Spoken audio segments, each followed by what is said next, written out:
Hello po mga kananay, magandang Good Friday po sa atin lahat. Andito po ako ngayon sa aming likuran at nag-iihaw ng bangus. Meron lang po akong konting trivia na ibibigay sa inyo mga kananay. Kasi po, noong unang panahon, yung mga kakaraanan ng mga tao, sinasabi nila pag Holy Friday ay hindi daw pwede mag-ihaw ng kahit ano mga kananay.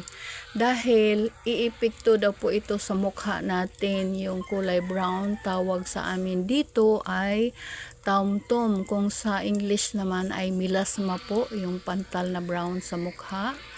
Kaya po, pinagbabawal sa amin na after 3 p.m. bago mamatay ang ating Jesus Christ ay hindi na pwedeng mag-ihaw ng kahit ano. Yan lang po. Bye-bye mga kananay. Thank you for watching.